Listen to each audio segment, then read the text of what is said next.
Hello दोस्तों। आपको अब अभी तक आपका एग्ज़ाम जो आने वाला है, मैट्रिक का एग्ज़ाम जो आने वाला है, अगर आप उसमें संक्षिप्त रूप से अगर आप ऑब्जेक्टिव क्वेश्चन का तैयारी नहीं कर पाए हैं तो हमारे वीडियो को ज़रूर देखिए और शुरू से अंत तक आप हमारे वीडियो को देखिए। आपको इसी प्रकार के क्वेश्चन आपको इस मैट्रिक के एग्ज़ाम में दिया जाएगा। हेलो दोस्तों, हमारे चैनल का जो नाम है ह्यूमैनिटी क्लासेस हिंदी मीडियम 00। आप जब इसको अपने यूट्यूब में सब्सक्राइब अगर नोट करेंगे ह्यूमैनिटी क्लास हिंदी मीडियम 00 तो हमारा चैनल आ जाएगा। उसमें आपको ये ऑब्जेक्टिव क्वेश्चन आपको मैट्रिक का जो एकदम 90% तक आपको चांस है कि ये क्वेश्चन आपको मिलने वाला है, ऐसा ही आपको क्वेश्चन दिया जाएगा। तो देखिए, पहला जो क्वेश्चन हमने लिखे है उसमें क्या दिया, निम्नलिखित में कौन सा अपरिमेय संख्या है। इसमें हमको चार जो ऑप्शन जो दिया जाता है, एक प्रश्न पे 4 ऑप्शन जो दिया जाता है उसमें हमारा एक ही आंसर सही होता है और उसको हमको चुन के उसको निशान मारना है इसमें कौन सा आपका ऑप्शन सही है। तो निम्नलिखित में कौन सा अपरिमेय संख्या है। तो ए में दिया गया है 36, रूट में दिया गया है 36/64, बी में दिया गया है 1/181, सी में दिया गया है √3/5, डी में दिया गया है 9/√150। तो आपको इसमें कौन सा आपको सेटिक लगाना है, यह देखना है कि निम्नलिखित में कौन सा अपरिमेय संख्या है।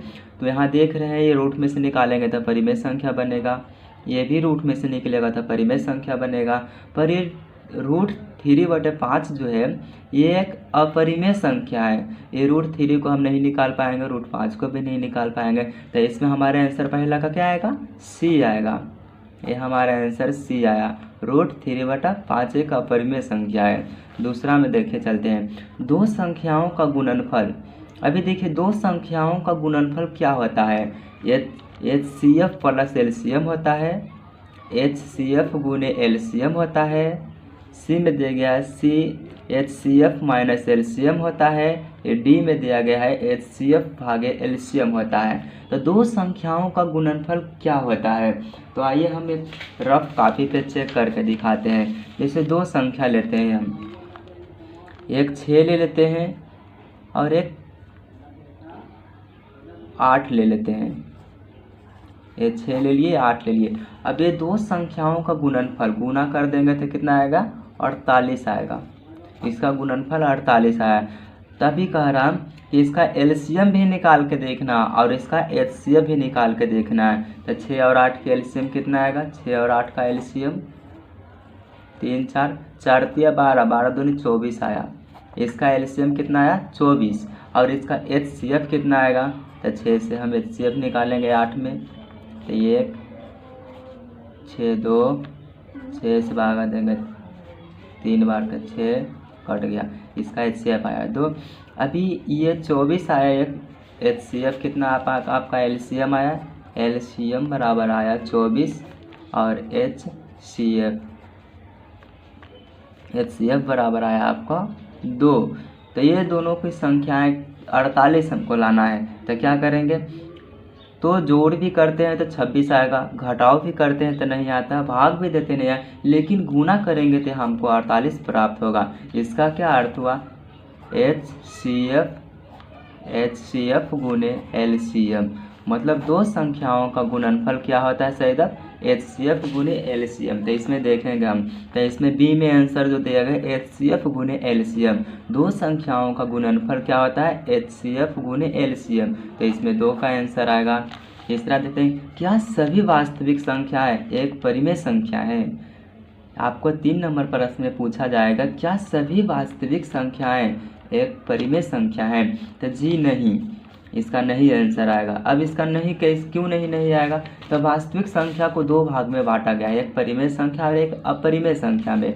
तो जब एक परिमेय संख्या और एक अपरिमेय संख्या को बांटा गया है तो क्या यह सभी संख्याएं परिमेय संख्या हो सकती है। तो जी नहीं, क्योंकि अपरिमेय संख्या को भी बांटा गया है। वास्तविक संख्या को हम ऐसे लिखते हैं, √3 भी एक वास्तविक संख्या है, 2 भी है, 1 भी है, 4 भी है, ये सब क्या है, वास्तविक संख्या है। इस तरह को वास्तविक संख्या, तो इसमें परिमेय संख्या है, जी नहीं है। √3 जो है परिमेय संख्या है।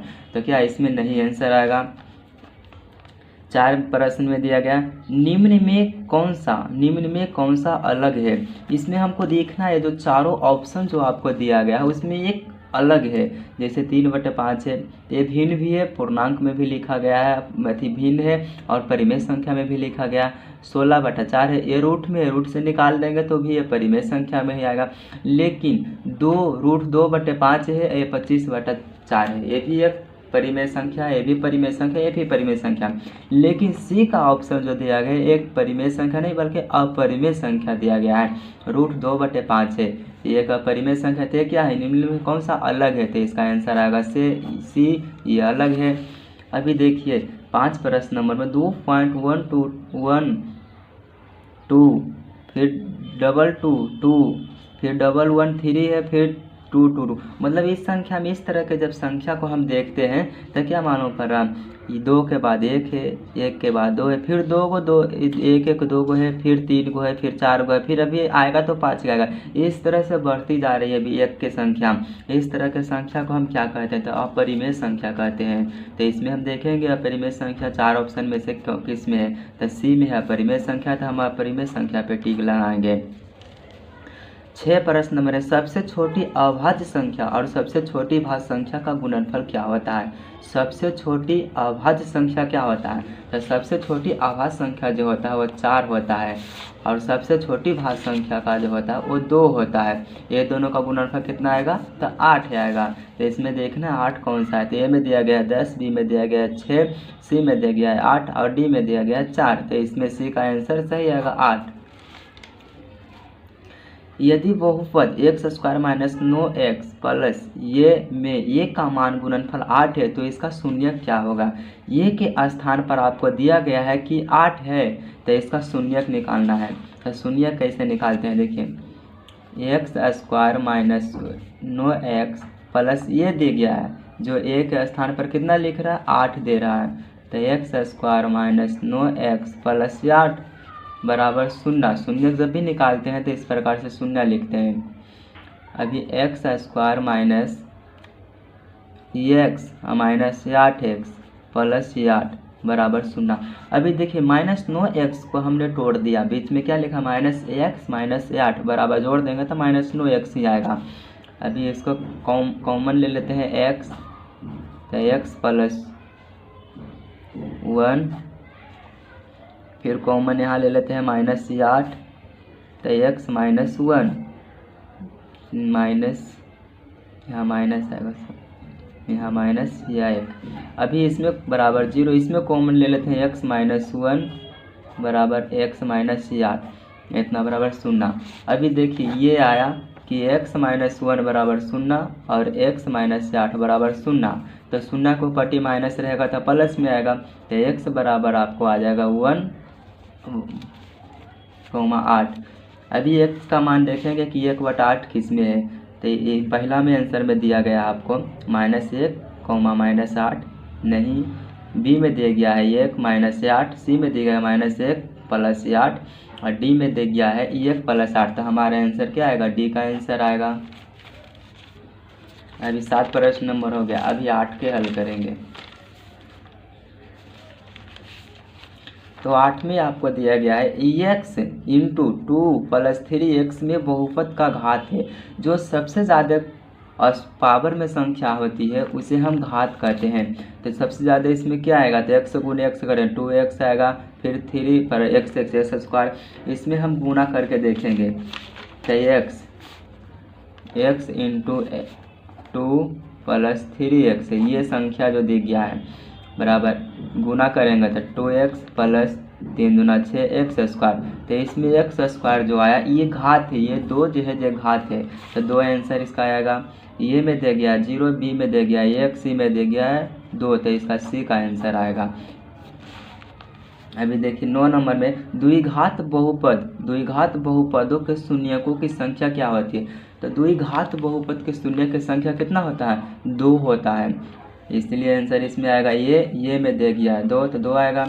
10 नंबर प्रश्न का देखते हैं, यदि बहुपद x² - x + 1 के शून्यक a, b हो तो a/1 + 1/b का मान क्या होगा। तो इसका आंसर आएगा E1। आपको बी का आंसर टिक लगाना है। यदि किसी वृत्तों की त्रिज्या दोगुनी कर दी जाए तो नए एवं पुराने वृत्तों के परिधि का अनुपात क्या होगा। पहले प्रश्न को इस प्रकार से मैथ में पढ़ना है कि हमको समझ में आना चाहिए। कह रहा है यदि किसी वृत्तों की त्रिज्या, कोई वृत्त है, वृत्त की त्रिज्या दोगुनी कर दी जाए, यदि किसी वृत्त की त्रिज्या दोगुनी कर दी जाए, पहले से एक वृत्त है, वृत्त की त्रिज्या दिया गया है यार दिया गया है। अब इसको कह रहा है वृत्त की त्रिज्या को दोगुनी कर दी जाए, मतलब 2r कर दिया गया जाए, तो नए एवं पुराने वृत्त के परिधि का अनुपात क्या होगा। तो नया एवं पुराना, नया क्या आया, 2r आया, अब पुराना क्या था, r था। इसका परिधि निकालना है, इसका क्या निकालना है, परिधि का अनुपात। हम जानेंगे परिधि का क्षेत्रफल क्या होता है वृत्त का, तो इसका क्षेत्रफल होता है 2πr होता है। तो 2πr, और इसका नया वृत्त है, तो नया वृत्त में 2 से गुना करेंगे, दोगुना करे कहा रहा था। पुराना वृत्त में 2πr, तो 2πr खाली रहने देंगे। अब इसको 2πr कट कर दिए तो कितना बचा, खाली 1 बचा, नीचे कुछ नहीं थे 1, तो 2:1। आंसर कितना आएगा, 2:1। तो इसमें आंसर कितना आएगा, बी का आंसर आएगा 2:1। 12 नंबर में कह रहा दो वृत्तों को क्षेत्रफल का अनुपात 4:1 है तो त्रिज्या का अनुपात क्या होगा। अभी देखिए दो वृत्त के क्षेत्रफल का अनुपात दिया गया है। क्षेत्रफल का सूत्र क्या होता है, πr² होता है, πr² क्षेत्रफल का होता है। तो इसका दिया गया है दो वृत्तों का क्षेत्रफल का अनुपात जो दिया गया है, एक 4 है एक 5 है। तो पहला निकाल लेंगे, इसका त्रिज्या था πr² बराबर 4 दिया गया है, बराबर r² है। एक और दिया गया है इसका क्षेत्रफल, जो एक और दिया गया, 1 दिया गया, πr² बराबर 1 दिया गया है। इसका त्रिज्या निकालना है, तो इसका भी आएगा कितना, आपको आंसर आएगा सी में 2 आएगा, सी का आंसर आएगा 2:1।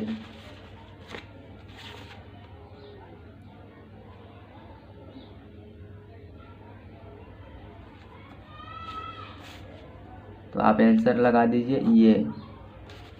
अभी देखिए 13 नंबर प्रश्न का जो दिया गया 5.2333, जब इस तरह संख्या रहता है लिखा हुआ, मतलब रेखनी में जब संख्याएं आ जाती है तो उसे परिमेय संख्या हम कहते हैं।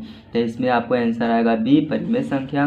14 नंबर प्रश्न में देखिए कह रहा द्विघात बहुपद का सबसे व्यापक रूप क्या होता है। द्विघात जिसमें दो घात वाले बहुपद होंगे वो द्विघात बहुपद कहलाएंगे, और जिसमें शून्यक 2 ही हो मतलब 2 ही हो तो उसमें द्विघात बहुपद कहेंगे। तो ये x² 2 है, यहाँ पर 4 पावर में है, ये तो नहीं होगा, यहाँ 2 को पावर में भी नहीं होगा, यहाँ 3 है ये भी नहीं होगा। तो इसमें आपका आंसर आएगा 1 का। sin 18 डिग्री, अभी देखिए sin 18 डिग्री बटा cos 72 डिग्री का मान क्या होता है। तो इसका मान होता है ये, कि याद रखेंगे तो बना पाएंगे आप कितना आता है। तो 15 प्रश्न नंबर का आंसर आएगा बी 1। अभी 16 प्रश्न नंबर देखते हैं। एक घात वाला बहुपद कहलाता है। अभी 16 में आपको दिया गया ये घात वाला बहुपद को क्या कहते हैं। तो एक घात वाले बहुपद को रैखिक बहुपद कहा जाता है। तो आपका आंसर आएगा सी में, सी आएगा रैखिक बहुपद। निम्न में कौन सा अभाज्य संख्या है। 29, 1 में दिया गया है 29, 25, 2 में दिया गया है 25, सी में दिया गया है 16, डी में दिया गया है 15। तभी जो संख्या अभाज्य संख्या जो होती है वो सिर्फ अपने आप से कटेगा और 1 से कटेगा। ऐसी कौन सी संख्या है इसमें 29 है जो अपने आप से कट रहा है, 1 से कट रहा है, ये आंसर होगा ये का। 25 5 से कट रहा है, 16 4 से भी कट रहा है, 15 5 से भी कट रहा है, ये नहीं होगा तो 29 आंसर आएगा। द्विघात बहुपद x² - 5x + 6 का शून्यक निकाले। अब ये शून्यक निकालना है, देखिए किस प्रकार से शून्यक निकालेंगे। x² - 5x + 6 बराबर 0 लिखते हैं हम। यहाँ x² - 3x - 2x + 6 बराबर 0। ये इसको तोड़ दिया, -5 जो था उसको तोड़ दिया -3 में -2 में। अभी ये कॉमन ले लेंगे x, तो x - 3 यहाँ -2 कॉमन, तो x - 3 बराबर 0। अभी कॉमन ले लिए, x माइनस 3 ले लिए तो क्या बचा, x माइनस 2 बराबर 0। मतलब ये का आया x बराबर 3 आया और x बराबर 2 आया। 3/3 2 2 3 इसमें हम खोजेंगे तो 1 माइनस 1 ये नहीं है आंसर होगा। बी का आंसर 2,1 ये भी नहीं है। 2/2 3 है, 2 3 यही आंसर आएगा सी का। द्विघात बहुपद x² माइनस 5x + 6 का शून्य क्या आएगा, 2 3 आएगा। कॉट 60 डिग्री का मान क्या होता है, कॉट 60 डिग्री का मान क्या होता है। तो इसमें हम याद रखेंगे तभी हमको मालूम पड़ेगा कौन किसका मान, सेक का मान, कॉस का मान, साइन, टैन, ये सब याद करना पड़ेगा। तो आपका आंसर इसका आता है कॉट 60 डिग्री का मान होता है 1/√3 होता है, तो इसमें आंसर आएगा बी। यदि समांतर चतुर्भुज की सभी भुजाएं एक वृत्त को स्पर्श करें तो वह समांतर चतुर्भुज क्या कहलाती है, तो वह समांतर चतुर्भुज समचतुर्भुज कहलाती है। कोई वृत्त एक है, देखिए ये एक वृत्त है, ये एक वृत्त है और ये इसको कह रहा है सभी समानांतर, ये समानांतर हो और इस तरह से जब भुजाएं तो समलम, यहाँ भी लम, यहाँ भी लम, यहाँ भी लम, यहाँ भी लम, और इसका भी भुजा बराबर, इसका भी भुजा, यहाँ भी बराबर ये भुजा, तो ये क्या कहलाएगा, समलम चतुर्भुज कहलाएगा, समचतुर्भुज, सॉरी समचतुर्भुज कहलाएगा। तो ये आंसर आपका डी का आएगा, समचतुर्भुज। अभी 21 नंबर, संचय बारंबारता, संचय बारंबारता वक्र कहलाती है। संचय बारंबारता वक्र क्या कहलाती है, त्वरण कहलाती है। तो ऐसे आंसर आपको आएगा ए में, आंसर ये का आएगा त्वरण। किसी सिक्का को एक बार उछालने पर कितनी चित आने की प्रक्रिया क्या होगी, एक सिक्का को उछालेंगे तो इसमें कितने संभावना संख्या आती है, 2। इसमें संभावना आने की संख्या 2 है, या तो हेड आए या तो चित आए। तो चित आने की प्रक्रिया तो 2, ये तो 1/2 इसका आंसर आएगा, तो 1/2 सी का आंसर आएगा। कॉस 45 डिग्री का मान क्या होता है। अभी देखें 23 नंबर में आपको दिया गया कॉस 45 डिग्री का मान। तो कॉस 45 डिग्री का मान तो याद रखेंगे तभी आपको मालूम पड़ेगा। तो इसमें होता है तो 1/√2, तो इसका आंसर ये आएगा। अभी 24 नंबर प्रश्न में जो दिया, यदि एक अर्धवृत्त का परिमाप 36 cm है तो इसकी त्रिज्या क्या होगी। अर्धवृत्त का परिमाप दिया गया, अर्धवृत्त का परिमाप जो दिया गया है 36 cm है, तो अर्धवृत्त का क्षेत्रफल क्या होता है, परिमाप, अर्धवृत्त का परिमाप होता है πr + 2r, जिसका दिया गया 36, ये 36 दिया गया, तो इसका त्रिज्या निकालना है। तो हल करेंगे इसको, पाई, इसको r कॉमन ले लेते हैं, r कॉमन ले लेंगे तो पाई + 2 बराबर 36, तो r बराबर 36 बटा पाई + 2। पाई का मान हम यहाँ पर नोट कर देंगे, 36 बटा 22/7 + 2 कुछ नहीं तो 1। अब ये लसन निकालेंगे, 7 एकम 7, 22 + 1/7, 7 दूनी 14 बराबर 36 बटा 22, 14 जोड़ेंगे तो 36, 36/7। ये जो घातांक में ऐसा पढ़ने को मिलेगा, ये जो 7 है 7 को हम ऊपर लेकर चले जाते हैं, तो 36 × 7/36, 36 कट गया, बराबर कितना है 7। इसमें आंसर आपको आएगा कितना, 7 cm। तो आंसर आ गया बी का। एक तार 28 cm त्रिज्या वाले एक वृत्त के रूप में मोड़ दिया जाता है तो वर्ग की भुजा क्या होगी, इसकी भुजा निकालना है। तो आपको वर्ग, एक तार को मोड़ दिया जाता है वर्ग का, तो इसका वृत्त का परिमाप और वर्ग का परिमाप दोनों बराबर होगा। तो हम हल करेंगे इस तरह से। वृत्त का परिमाप का सूत्र क्या होता है, 2πr, वर्ग का परिमाप का सूत्र होता है 4 × भुजा, ऐसा भुजा। इसमें दिया गया 2 इसका मान लिख देता 22/7 × r बराबर 28 cm दिया गया है, और बराबर 4 × भुजा का मान नहीं दिया गया, वर्ग का भुजा निकालना जो नहीं दिया गया है। ये कट कर दिए, 7 × 28 4, 8 × 22, 8 × 22 बराबर 4 × भुजा। भुजा अभी इधर भुजा है तो गुना के इधर करेंगे तो भागा में आ जाएगा, तो 8 × 22/4, 4 से काट दिए 8 2 बार में, बराबर भुजा 22 दूनी 44। आंसर कितना आया, 44 बराबर भुजा, मतलब भुजा का मान कितना आया भुजा का मान आया 44 है, इसमें आंसर जो होगा 44 हमारा आएगा, सी का आंसर 44।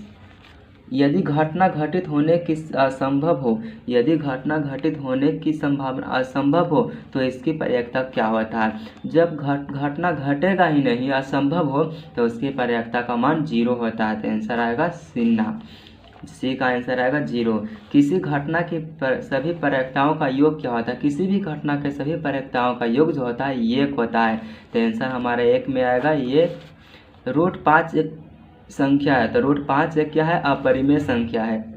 इसमें हमारा आंसर आएगा डी के अपरिमेय संख्या है। समांतर श्रेणी 7, 11, 15 का नौवां पद क्या है? समांतर श्रेणी में कह रहा है कि 7, 11, 15 का नौवां पद क्या है? तब इसको हम एक समांतर श्रेणी का सूत्र से बनाएंगे।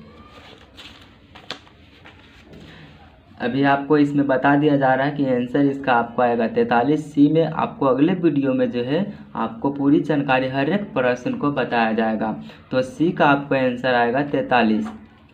देखिए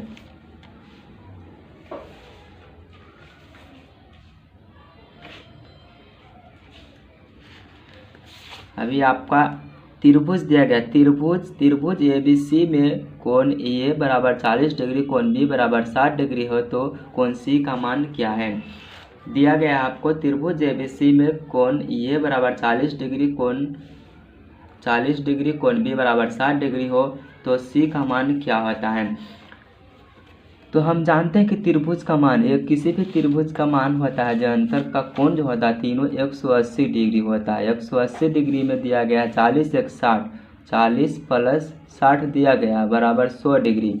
तो आंसर 180 माइनस फिर 100 माइनस करेंगे बराबर कितना है? 80 डिग्री। ये हमारा 80 डिग्री कौन सी का मान आएगा? कौन सी का मान आएगा? 80 डिग्री। तो कौन बी का भी आंसर सही होगा। अगर आपको हमारे वीडियो अच्छे लगे होंगे, आपको अगर अच्छे लगे तो हमारे चैनल को सब्सक्राइब कर दिया, बेल आइकन घंटी को बजा दीजिए ताकि कोई भी वीडियो हम यहाँ पर अपलोड करें तो आप तुरंत देख सकें।